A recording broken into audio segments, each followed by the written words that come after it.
Ladies and gentlemen, welcome back to the Pitchside Podcast and episode 118. I'm your boy, HOD of the PSP.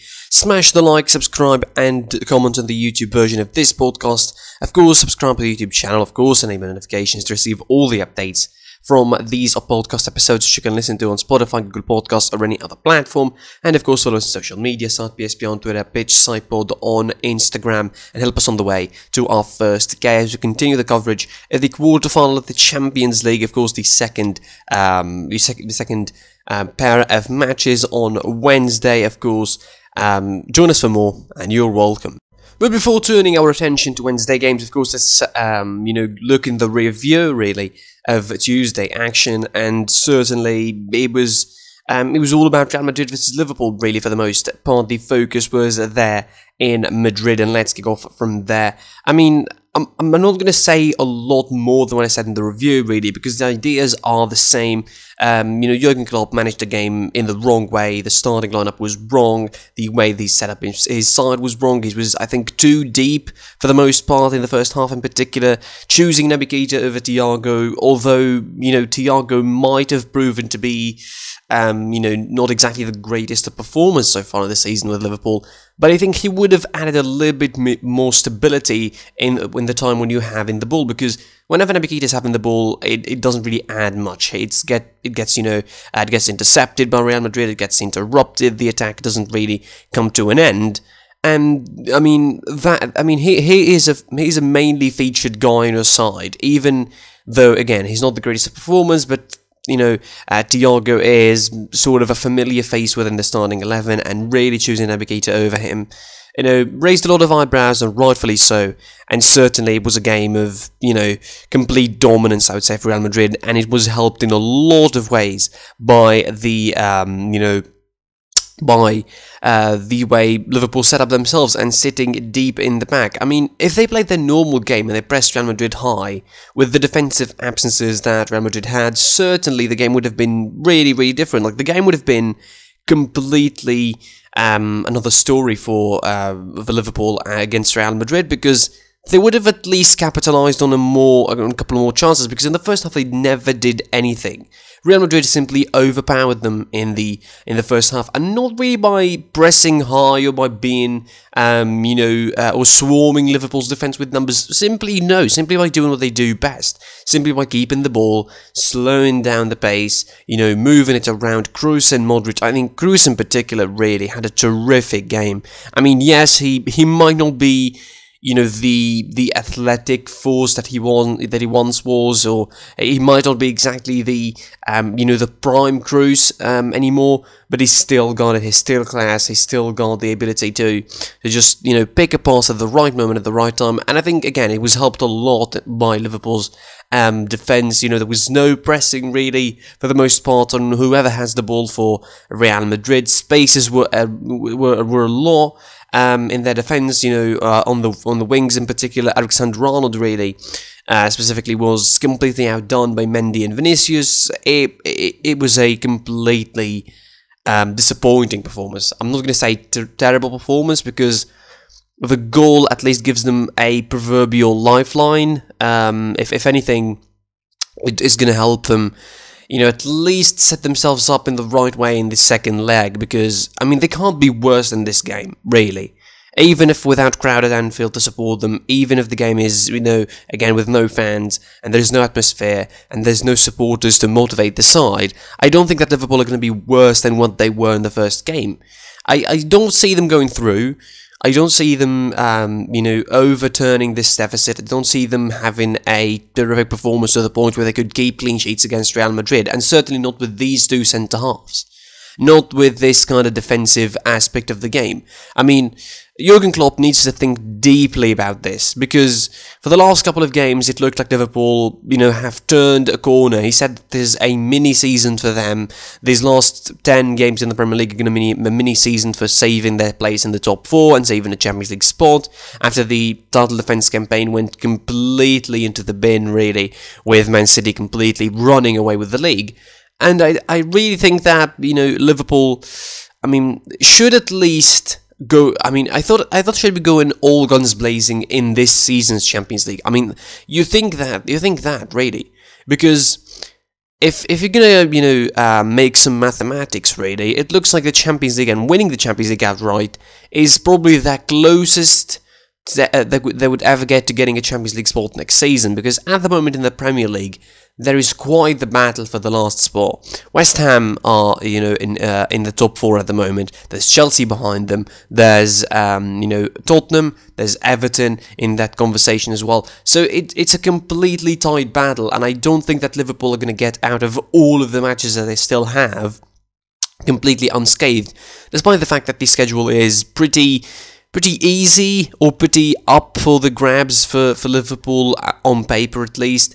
But definitely this is going to be a tight period for Liverpool. As far as Real Madrid are concerned, they really, I think, won the leg and won the tie right there. They really won the tie, in the first game against Liverpool, because they completely outperformed them, they completely outdone them, they completely, managed to just swarm Liverpool in the right ways, I think, in all of the departments. I mean, they played really well. Vinicius looked like prime Neymar there.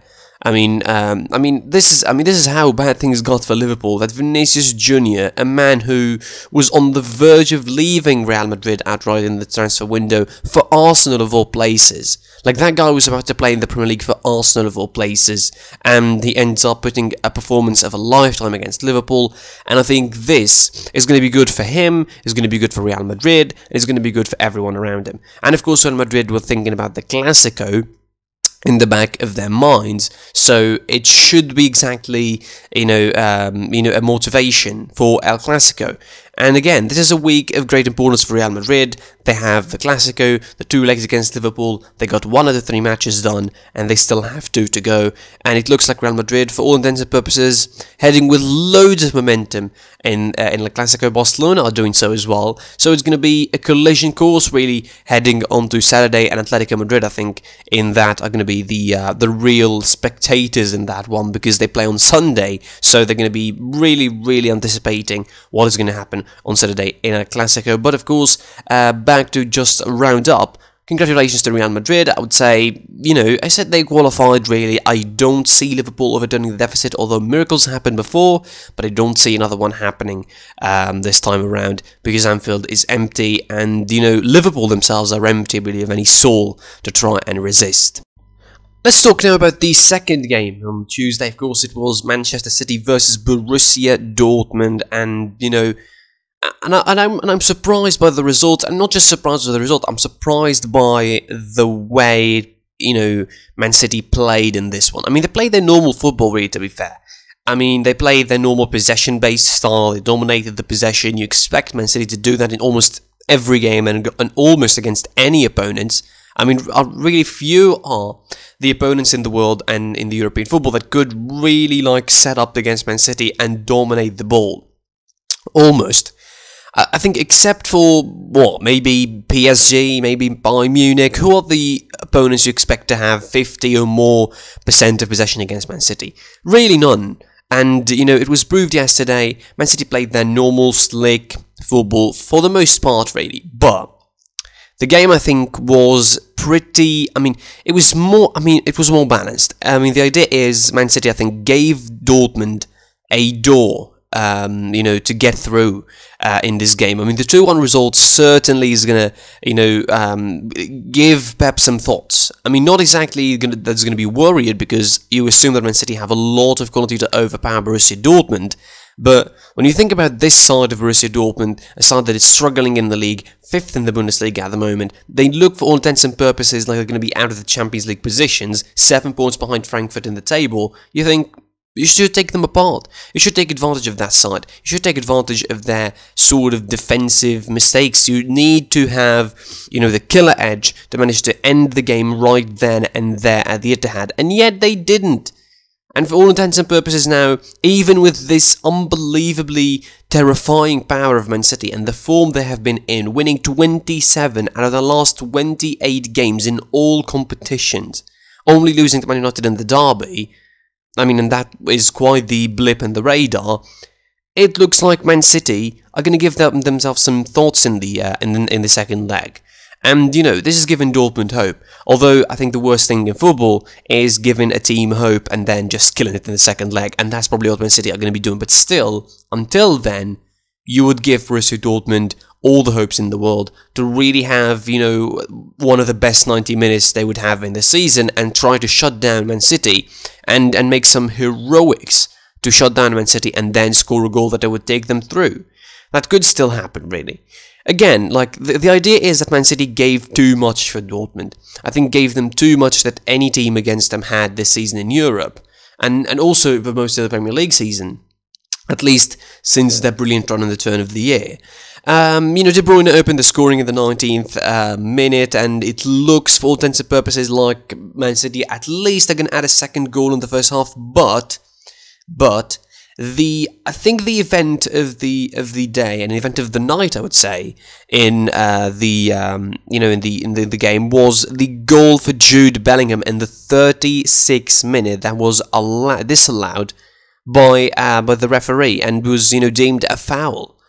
I would say this was a legit goal. I mean, if you really don't think that it's a legitimate goal, you're really just, I think, a blind person, and you don't understand football really well, because clearly in the action, Jude Bellingham got the ball, and Ederson just had his boot up, and just caught Jude Bellingham. He just was late.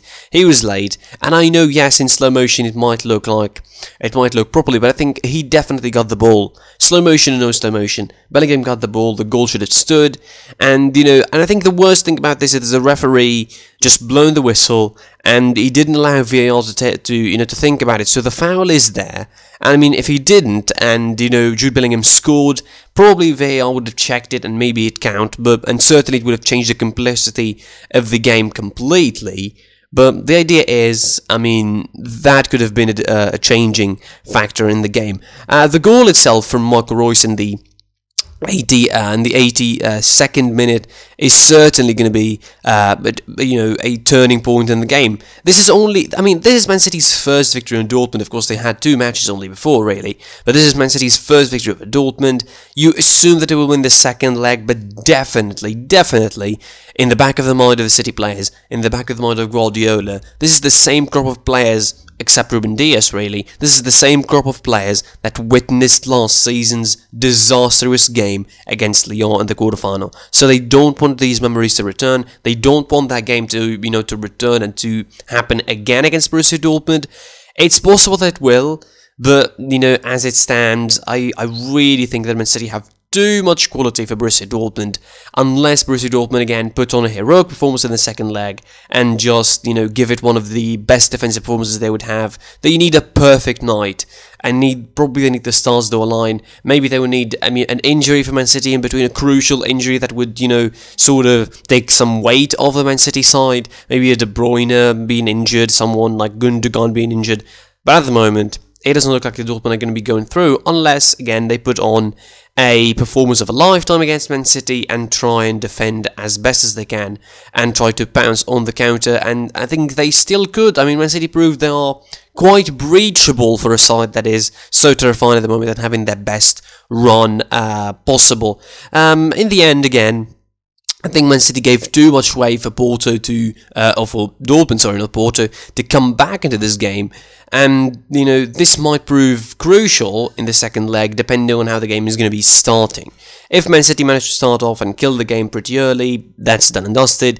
But as long as the game goes 0-0, that doubt is going to be creeping in, and Dortmund are going to get confident, and they will have chances for sure to score if that happens, because Man City are going to be starting to panic a little bit. And again, those are the same players pretty much that witnessed those horrific incidents and those horrific eliminations for the last couple of years, so they would really know what is that about, and definitely is going to creep into their minds. But as far as the second leg is concerned, I still think Man City are going to be killing the game dead unless something miraculous happens.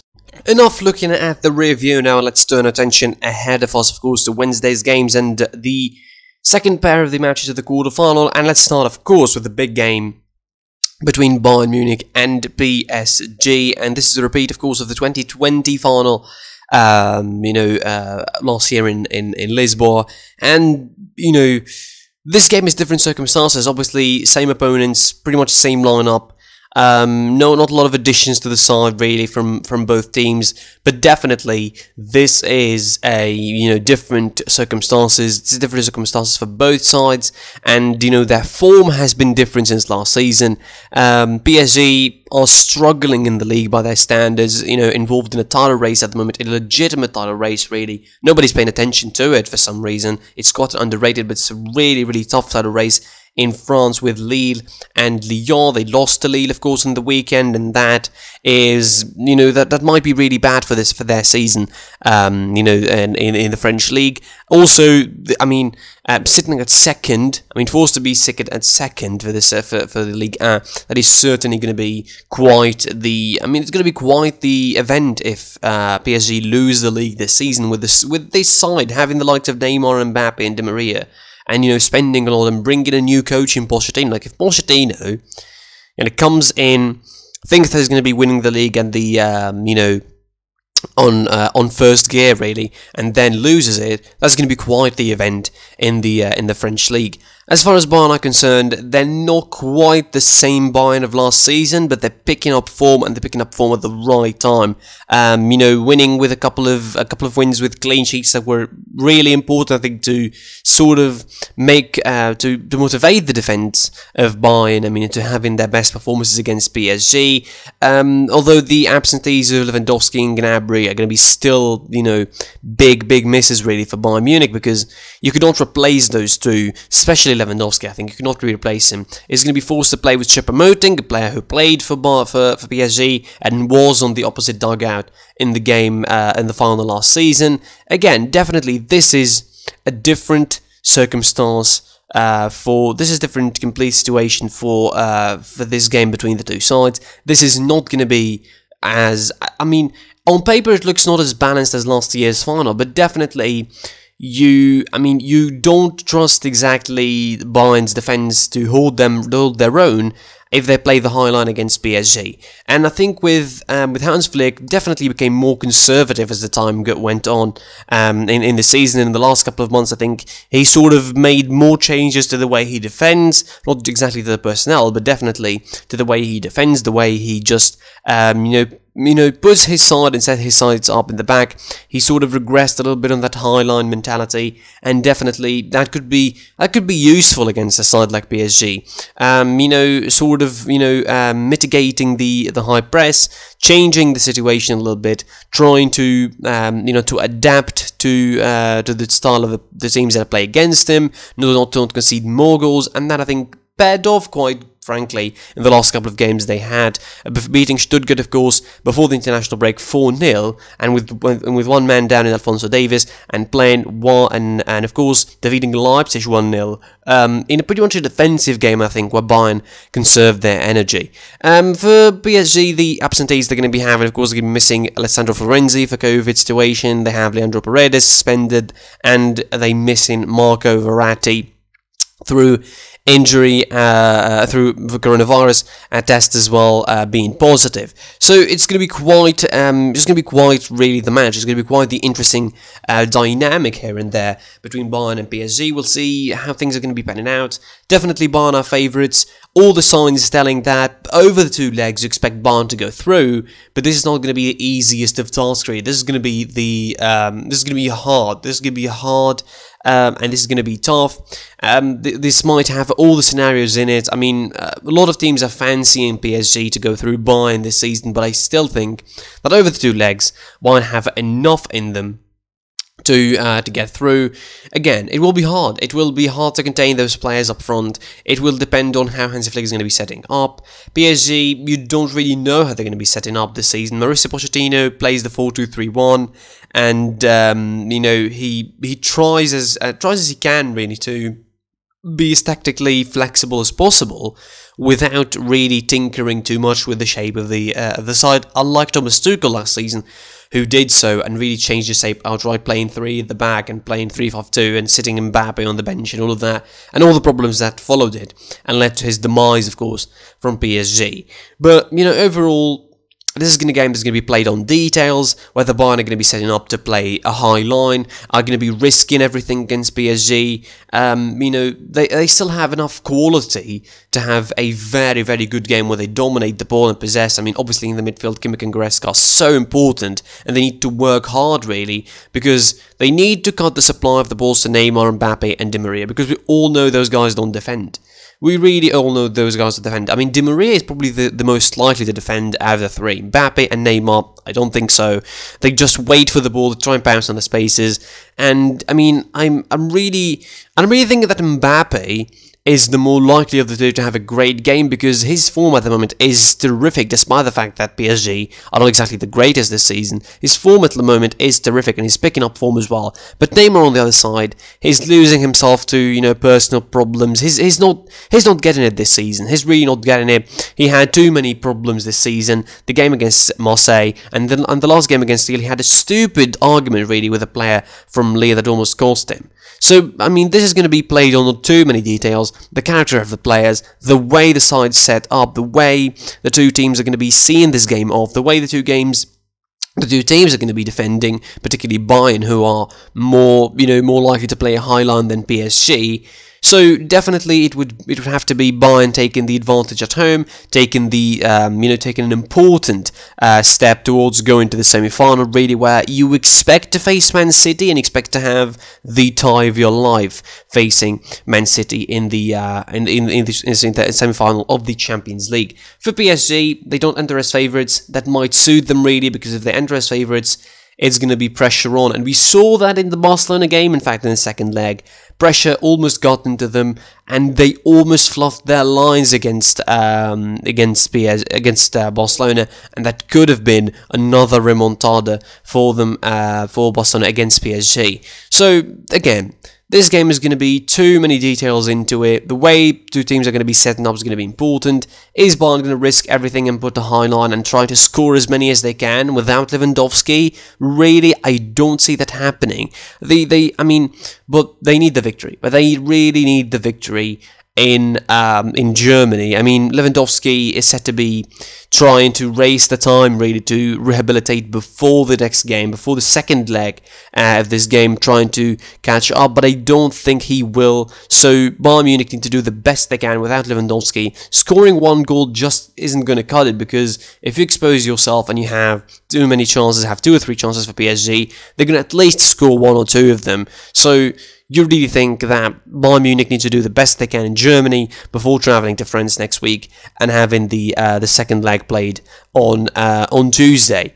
As far as predictions for this game, I think Bayern should be good enough to win, but I don't think that's going to be a great margin because Lewandowski isn't there, so you really don't see that happening. I think it's going to be a 2-1 result, and Bayern are going to be conceding at least a goal in this one, but this might be more open than that.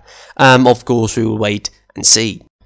Let's finish by talking about Porto versus Chelsea. Porto hosts Chelsea in Sevilla, not exactly in Portugal, because UEFA confirmed that the game between the two sides is going to be played in Sevilla. Both legs of the game is going to be played in Sevilla due to COVID-19 travel restrictions, of course. And although Portugal was removed from the British government list of countries on a travel ban, still, whoever enters the UK from there will be required to self-isolate for 10 days, so those travel restrictions are going to be applicable to the football players. Thus, Spain accepted to host the game in the Ramon Sanchez Pizjuan between the two sides, of course. This is a game that, on paper looks like favourable for Chelsea, but definitely, if they saw the game against Juventus or Porto, and definitely I'm sure they saw it, it will be quite the interesting situation. It will be quite the tie, really.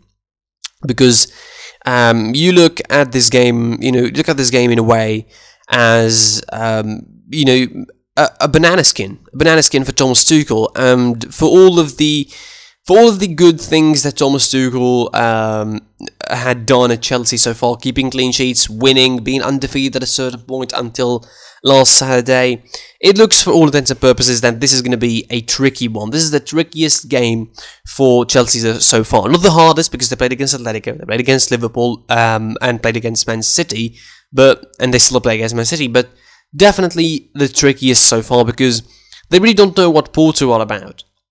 because they didn't play a lot against Porto as of late. In fact, in all the competitions that they did, Porto Chelsea played 8 times before in the Champions League, and 6 of them were in the group stages, and only once they played in the round of 16. That was in 2006.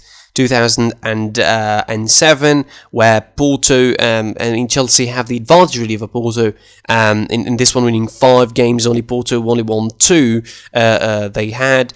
So you really think that Chelsea have the advantage? Really think that this game should be easy, should be doable for Thomas Tuchel. The clean sheet should be guaranteed. Obviously, with Porto as well missing on Mehdi Taremi for the suspension after being red carded against Juventus, you can see, the favouritism towards Chelsea, but I think the game against West Brom is going to open more than one door, because yes, there were 10 men against 11 with Thiago Silva being sent off, but that was not an excuse, I think, for losing 5-2 against a side 19th on the table, plays for relegation, and a side, who exposed you, just completely ripped apart by a side that plays for relegation, for surviving relegation.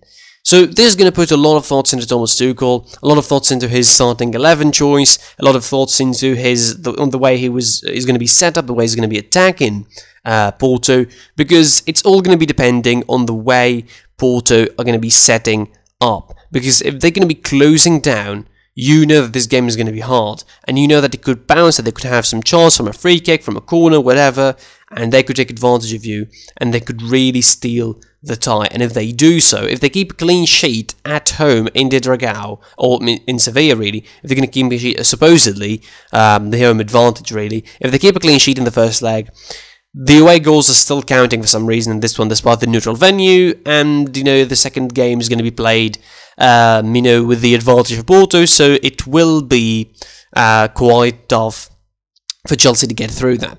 Again, this is, I think, a tough time for Tuchel. After the loss against West Brom, this is going to be the time where Thomas Tuchel tries to make a big decision about his starting 11, about his setup, and maybe make some seriously, improved decisions to save Chelsea, to give them the advantage that they supposedly have on paper in this tie. We'll obviously wait and see what's going to be happening. Again, this is going to be a tricky tie. Keep an eye on it, really, because it could have some surprise for you.